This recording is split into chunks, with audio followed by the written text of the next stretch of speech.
આમોદ તાલુકાના મસાસરા ગામનું તળાવ ઓવરફ્લો થતાં નગરી સુધી પાણી પહોંચ્યા। આમોદ નગર સહિત પંથકમાં છેલ્લા 24 કલાકમાં પડેલા અનરાધાર વરસાદને કારણે આમોદના અનેક ગામોમાં મુખ્ય માર્ગો ઉપર વરસાદી પાણી ફરી વળ્યા હતા, જેથી લોકોએ ભારે હાલાકી વેઠવાનો વારો આવ્યો હતો। આમોદ તાલુકાના મસાસરા ગામે તળાવ ઓવરફ્લો થતાં ગામના નીચાણવાળા વિસ્તારમાં આવેલી નગરીઓમાં ઘરના ઉંબરા સુધી પાણી ઘૂસી ગયા હતા, તેમજ મુખ્ય માર્ગ ઉપર પાણી ફરી વળતા સ્થિતિ ગંભીર બની હતી અને રસ્તો સંપૂર્ણપણે પાણીમાં ગરકાવ થઈ જતા વાહન વ્યવહાર પ્રભાવિત બન્યો હતો। જો વરસાદ યથાવત રહેશે તો વરસાદી પાણી ઘરોમાં ઘૂસી જવાની પૂરી શક્યતા છે, ત્યારે ગ્રામજનોએ તંત્રને તાત્કાલિક પાણીના નિકાલ માટે જરૂરી પગલાં ભરવાની માંગ કરી હતી। આ ઉપરાંત બુવા ગામ પાસે ખાડીના પાણી ફરી વળતા લોકોની હાલાકી વેઠવાનો વારો આવ્યો હતો। આમોદ તાલુકામાં સરભાણ તેમજ ગમણાત વચ્ચે આવેલા નાળા ઉપર વરસાદી પાણી ભરાઈ જતાં રસ્તો બંધ થઈ ગયો હતો।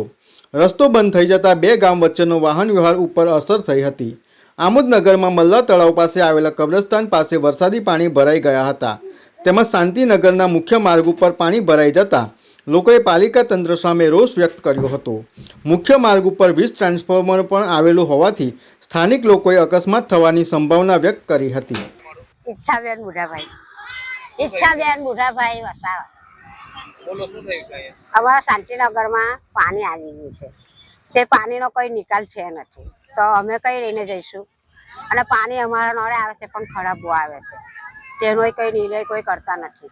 શાંતિનગર નગરપાલિકા વાળા અમારી કોઈ અંતર ખબર લેતા નથી ને આવતા પણ નથી, અને ટ્રેક્ટર આવતું પણ નથી એમનું કચરા માટે। આજે 15 દાડા થવા આવ્યા છે તો એ કોઈ જોવાય નથી આવતા ને કચરો લેવાનું નથી આવતા, ને વારવા વાળી આવે છે તે એનું વારવાનું લઈને જતી હોય, પણ અમે ડોલોન બોરો ભરી રાખ્યું હોય તે કચરા પેટી એરિયા લેતી નથી। અને આ વીજળી બોર્ડ છે ગાય અમારા છૈયા છોકરાઓ હળીને જાય છે, તો હવે કદાચ મેં કંઈ કરણ બરણ ઉતરે તો અમારા છોકરા છૈયાને કંઈ કરણ લાગે તો કોનું એની જવાબદારી લે છે? અમે એવું કહેવા માંગીએ છીએ નગરપાલિકાવાળાને, પણ કોઈ અહીં ખબર અંતર લેવા જ નથી આવતા, તેની હું અમે જવાબદારી આલીએ? એ અમને આવીને કંઈ પૂછતા હોય કે તમારા શાંતિનગરમાં કંઈ પ્રોબ્લેમ છે, કંઈ મુશ્કેલ છે, એવું કંઈ પૂછતા આવતા હોય તો અમે એમને જવાબ આલીએ, પણ એવી ખબર અંતર લેવા જ નથી આવતા એ રહ્યા તો હવે તો જ અમે પૂછીએ ને, કેવી રીતે અમે કહીએ એમને? હવે અમને કચરો અમે 15 દાડાથી અમે ડોલો ભરવીને નેર પર નાખવા જઈએ છીએ, તો અમે આજે એવો નિર્ણય લીધો કે આ પાણી બી ભરાઈ ગયેલું છે તો આપણે તો નગરપાલિકામાં કહેવાય કે અમારા શાંતિનગરમાં પાણી ભરાઈ ગયું છે અને કચરા પેટીનો ટ્રેક્ટર આવતું નથી, તો કઈ રાખીએ અમે આ પાણીનો શું નિર્ણય લેવાનો છે તમારે? અમે એવું કહેવા માટે નગરપાલિકામાં જવા નીકળવાના છે। શું કહેશો આજે નગરપાલિકાની પરિસ્થિતિ વિશે?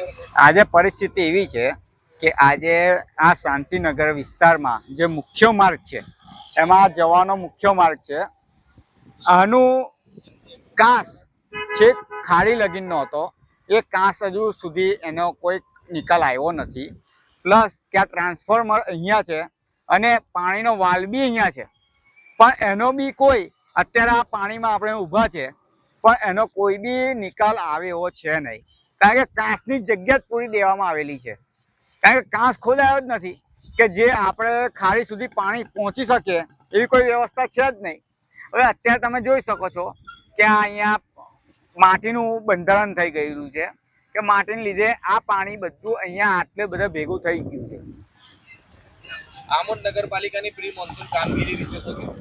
આમોદ નગરપાલિકાની પ્રી મોન્સૂન કામગીરી બિલકુલ હું તો 0 ગણી શકું, કારણ કે જે જગ્યાએ પાણી ભરાતું હોય, માની લો કે આ જગ્યાએ અત્યારે પાણી ભરાય છે, અત્યારે આ અમારી આ સુકાભાઈ છે, અમારા અહીંના સ્થાનિક રહેવાસી છે, સ્થાનિક રહેવાસી એવું કહે છે કે અહીંયા કોઈ દાડો પાણી નહોતું ભરાતું, અત્યારે પાણી ભરાતું થયું છે, તેના માટે શું કહેવું મારે?